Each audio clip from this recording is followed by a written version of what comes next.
Nos encontramos con el ministro Carlos Cruz. Vamos a revisar unos tweets, a ver si los tenemos por ahí a propósito de, bueno, este debate, ¿no? A ver si tenemos los tweets. Tenemos ahí bueno, Marisa Glave, la solución no es la pena de muerte, a propósito, pues, de la opinión emitida por el ministro Enrique Mendoza. No hay recetas mágicas que nos den atajos. Necesitamos educación y libertad y respeto a las mujeres. Uno más.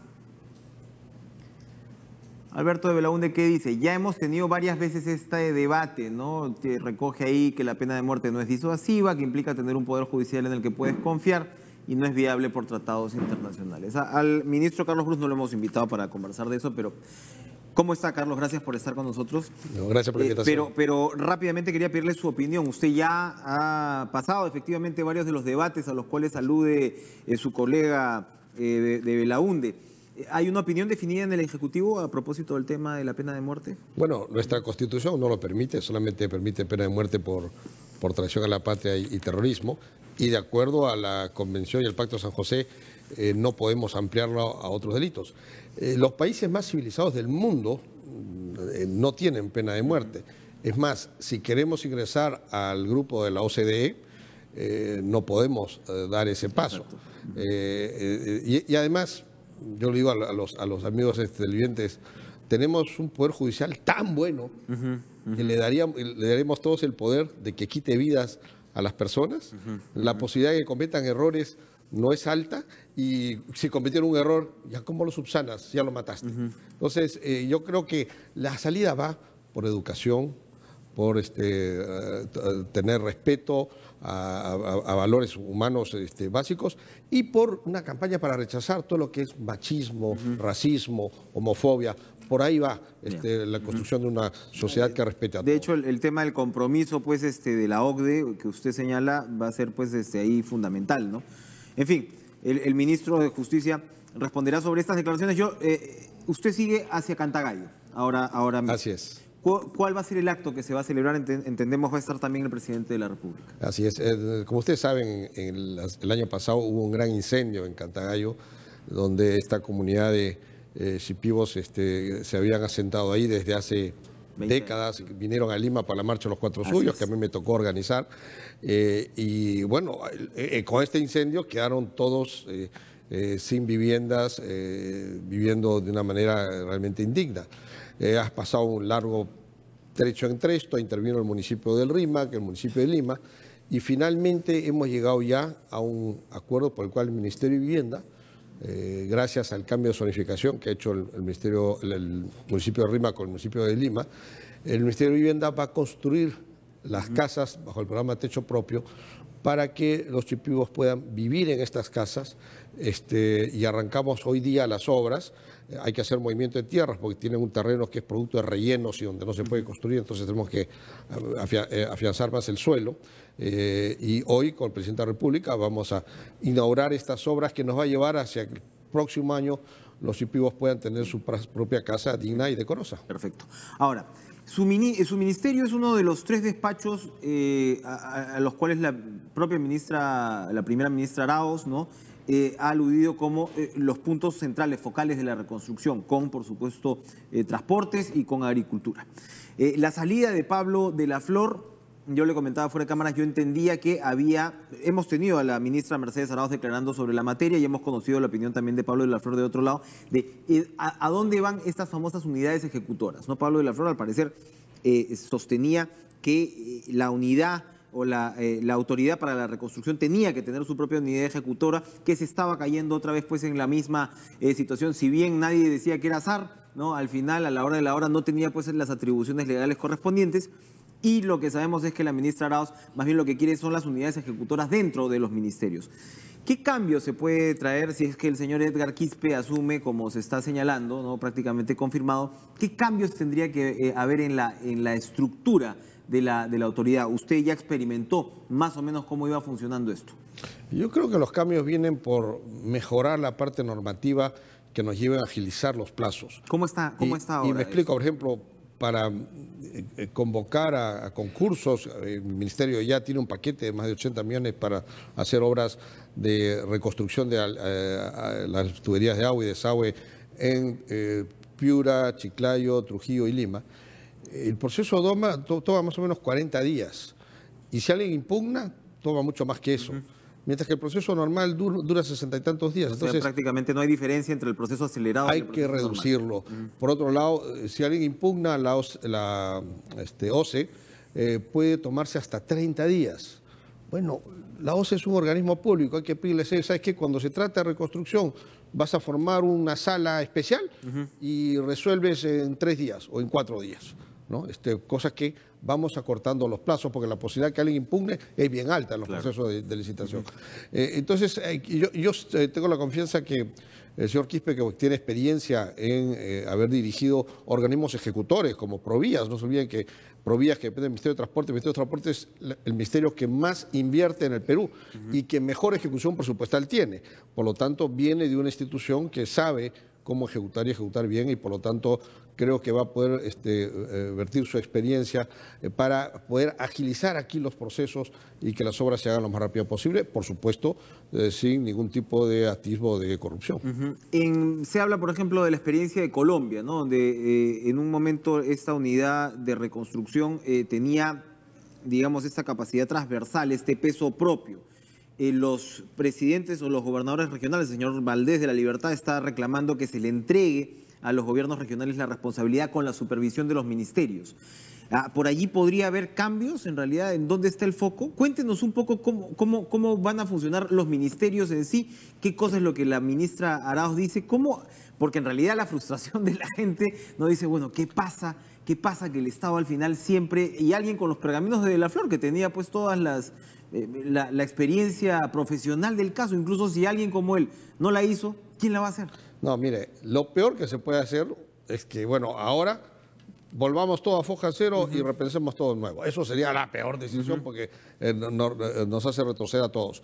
Ya hay un plan que lo elaboró Pablo de la Flor y realmente es un muy buen plan, es un buen trabajo en eso. Tomó su tiempo, además hay quienes dicen que se tomaron demasiado tiempo. Así es, pero es un buen plan. Entonces, continuemos con el plan, pero dentro de ese plan acortemos plazos.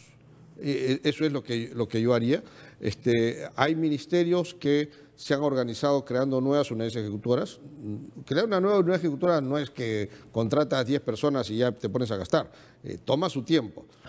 Otros, como el mío, ha incrementado las unidades ejecutoras que ya tenía, con más personal, y con esas mismas unidades ejecutoras estamos haciendo ya los primeros expedientes técnicos. Nosotros esta semana estamos convocando cerca de 80 millones de soles en obras de alcantarillado y agua y desagüe para Piura, Trujillo, Chiclayo y Lima, y con esas vamos a ejecutar. Yo creo que, y algunos gobiernos regionales tienen algunas obras que el plan le da, y los municipios tienen otras obras que el plan le da. Dentro de ese plan acortemos plazos. La gente quiere ver ya obra física, ¿no? Y a veces es frustrante cómo demoran las cosas. Nosotros estamos por iniciar ya la construcción del conjunto habitacional Una Sola Fuerza en Piura, que es un conjunto habitacional de techo propio. Fíjese, para agilizar las cosas hemos hecho convenio con el Ejército para poder hacerlo, pero aún con convenio entre Estado, digamos, entre autoridades del Estado, nos hemos demorado 30 días en el papeleo, ¿no? Esta semana ya estamos depositando la plata y ahora sí arranca la obra. Pero si lo hubiera hecho con una empresa privada, me iba a demorar muchísimo más, ¿no? Así que ha sido más corto, pero los plazos deben ser más cortos y por ahí creo que va a estar el aporte del señor Quispe. ¿Y el tema de las facultades tiene alguna relación con respecto a lo que hay que mejorar? ¿El pedido de facultades de la primera ministra va a tener entonces un capítulo que tiene directamente, aborda el tema de la reconstrucción ya? ¿O estamos hablando de un mediano plazo, de un futuro plazo? No, la reconstrucción tiene prioridad a uno dentro del gobierno. Si es que se requiere alguna modificación de alguna ley, probablemente sea un pedido de facultades que se vaya a hacer, y estoy seguro que en este caso el gobierno el Parlamento sí lo daría, porque se trata de mejorar la calidad de vida de la gente, muchas de las cuales después de todo el proceso que ha pasado siguen en carpas. En una situación muy precaria. Yo cuando juramenté hace 30 años en el cargo de ministro de Estado, dije que mis primeras acciones iba a ser para devolverle su vivienda a esas personas que lo habían perdido todo. Ya van 8.000 unidades habitacionales a las que hemos asignado un bono y cuyas obras ya empezaron para reconstruir las primeras 8.000 casas. Estamos por hacer otra convocatoria para 3.000 más y así lo seguiremos haciendo. Nuestro plan es reconstruir las 48.000 viviendas que se han deteriorado o que la gente ya perdió su vivienda en un plazo de 1 año y medio. Esto va a ser un récord histórico, nunca se ha hecho, no solo en el Perú, sino en Latinoamérica. Y como repito, ya van las primeras 8.000, pronto estaremos en 11.000 y así seguiremos avanzando mes a mes. Año y medio, entonces ese es el compromiso. Para terminar el tema de las facultades, entonces, donde sí parece que el Congreso parece que no quiere avanzar es el tema de la reforma en materia tributaria, ¿no? Las facultades en materia tributaria y otras más a los que se está añadiendo. El propio presidente del Congreso, Luis Galarreta, señaló que él no simpatizaba con ceder una reforma tributaria al Ejecutivo. Veo hoy que el Comercio titula proyectos de ley que PPK llevó al Congreso aún no llegan al Pleno, porque por el otro lado se reclama, pero presenta tu proyecto de ley y te lo apuro. Hay una responsabilidad del Congreso ahí. ¿Cómo ve usted esta situación del pedido de facultades? Mira, ¿qué tan importantes son para empezar? Por un lado, es verdad que los congresos, los parlamentos en general, surgen después de la Edad Media, donde había pues estas monarquías y reyes que abusaban cobrando tributos, surgen también para ponerle un tipo de pare, ¿no? a estos abusos de quienes tienen el control de la parte ejecutiva de un país. Entonces, que hay una resistencia ante el Congreso para delegar materia tributaria, la entiendo, ¿no? Pero es cuestión de explicarle que esto está limitado a ciertos aspectos muy concretos y no se trata que vamos a modificar todo y hacerlo todo un sistema tributario nuevo. Y aquí es donde viene la buena voluntad de la primera ministra de poder conversar con las bancadas y las bancadas, espero la buena voluntad de poder escuchar y ver lo acotado que está. Pero por otro lado, efectivamente hay leyes importantísimas que hasta ahora siguen en el Congreso, por ejemplo, una ley que permite agilizar las expropiaciones y de esa manera poder hacer la obra pública más rápida, obra pública que mejora la calidad de vida de la gente. Hasta ahora está en el Congreso. Hay un proyecto de ley para que nos autoricen a promover asociaciones públicas privadas en las plantas de tratamiento de aguas residuales. ¿Qué ocurre? Cuando una EPS entra en problemas financieros, una entidad prestadora de saneamiento, entra en problemas financieros, ¿qué cosa es lo que hace? ¿Corta el agua? No, porque lo matan. ¿Qué hace? Corta gastos de mantenimiento de su planta de tratamiento de aguas residuales. ¿Por qué? Porque el desagüe nadie lo mira, ¿no? Pero entre tanto contamina ríos y tiene un efecto a mediano plazo perverso. Entonces, y esto ocurre a cada rato y quizás si tú fueras gerente de una empresa harías lo mismo, ¿no? Entonces, para evitar eso, digamos, ¿por qué no hacemos la experiencia que ha tenido Lima, que ha concesionado sus plantas de tratamiento más importantes, la Chira y Tahuada, y hoy día Lima, que hace años procesaba el 30% de sus desagües, hoy día procesa el 95% y no lo sentimos, le pagamos con una tarifa a 30 años, el Estado no gastó obras inmensas en estas plantas de tratamiento y lo hizo el sector privado y la administra el sector privado sin contaminar el ambiente. Fíjate, en el norte hay un reclamo natural y totalmente válido de hacer la planta de tratamiento de aguas residuales de Sullana. ¿Cuánto cuesta? 240 millones de soles. Si lo hacemos a través de obra pública, dejo a por lo menos 20 pueblos sin agua, ¿no? Pero si lo hacemos como una APP, la hace el sector privado, la mantiene el sector privado y esos 240 millones las dedico a ampliar las redes de agua en la ciudad. Y ese es un proyecto de ley que el Congreso todavía... Está ahí todavía, ¿no? Y es una cosa muy sencilla. Entonces, por eso cuando nos dicen, presentes un proyecto de ley, pero si ya tenemos 5 presentados y hasta ahora no se aprueba, ¿no? Entonces, aquí lo que yo hago una invocación a los colegas parlamentarios que primero escuchen al primer ministro cuáles son las materias por las cuales se quiere pedir facultades. De pronto hay sugerencias en la bancada de decirle, bueno, estas sí, estas hay consenso, en estas no, estas pasan como proyecto de ley y nos pondremos de acuerdo. Para eso somos parlamentarios, que es para hablar, ¿no? Para ir terminando, las prioridades de su sector. Ya nos ha, por supuesto, planteado lo que son las metas en la reconstrucción y las viviendas que tienen que ver en este proceso, pero usted está muy dedicado a poder impulsar el sector inmobiliario, ¿no? Que ha tenido unos años en realidad difíciles, ¿no? Y hace algunos días nos daba usted unas declaraciones desde un acto que me parecieron sumamente interesantes y que las viene repitiendo ahora en algunos medios. En el diario Correo se publica hoy una entrevista también. Es cómo hacer para que bajen las tasas hipotecarias, ¿no? Estamos en tasas hipotecarias de alrededor del 10%, que son relativamente altas. En Chile hablamos de 5 o 6%. Usted señalaba cómo hace 20 años probablemente, o 15 años, mejor dicho, las tasas incluso eran menores, ¿no? Con un mercado que de repente se suponiera menos competitivo incluso. ¿Cómo hacer? Porque usted dice, esto no lo bajas por decreto. Usted ensayó algún tipo de explicaciones que tenían que ver con bonos ambientales, una serie de estímulos, pero ¿cómo se puede hacer realmente para llegar a una rebaja puntual de las tasas? Bueno, en el Ministerio de Vivienda tenemos dos retos muy importantes. El primero es el ofrecimiento del presidente Kuczynski que hacia el año 2021 el 100% de habitantes de las zonas urbanas tengan agua segura en sus casas. Eso se mantiene. Eso se mantiene y es un gran reto y va a ser la gran reforma y el gran legado del gobierno del presidente Kuczynski, ahí es donde estamos invirtiendo más de 3.000 millones al año en obras de ese tipo y lo seguiremos haciendo con toda vehemencia. Y por otro lado, reactivar el sector inmobiliario, que en efecto yo veo todos los indicadores indican que estamos a puertas de un boom inmobiliario. Pero las tasas de interés es un problema. Hace 15 años atrás las tasas de interés estaban 11%, hoy están en 10%.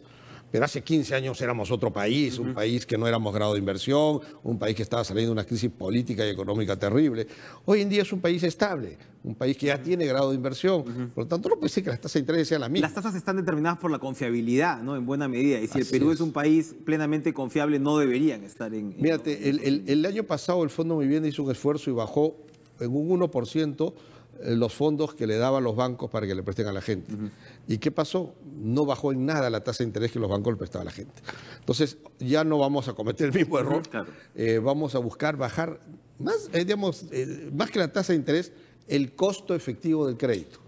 Y eso se puede lograr de distintas maneras. Todavía no puedo hacer ningún anuncio, pero estamos trabajando para que al final, de aquí de lo que se trata, es que la gente pague menos cuota mensual. Eso es lo que va a reducir el costo efectivo del crédito, pague menos cuota mensual y de esa manera más gente se anime a embarcarse a su casa propia. ¿no? Así es. en ese tema. Carlos Brus, muchas gracias, ministro de Vivienda, por acompañarnos esta mañana. Se va él a Cantagallo, seguramente pues haremos esa cobertura y bueno, continuaremos muy a la expectativa de lo que pase con la reconstrucción, la Autoridad para la Reconstrucción con Cambios. Se supone que el señor Edgar Quispe pues se oficializará su designación esta semana. Gracias, Carlos Brus, por acompañarnos. Nosotros nos vamos a una pausa y regresamos con mucho más en TV Perú Noticias. No se vayan.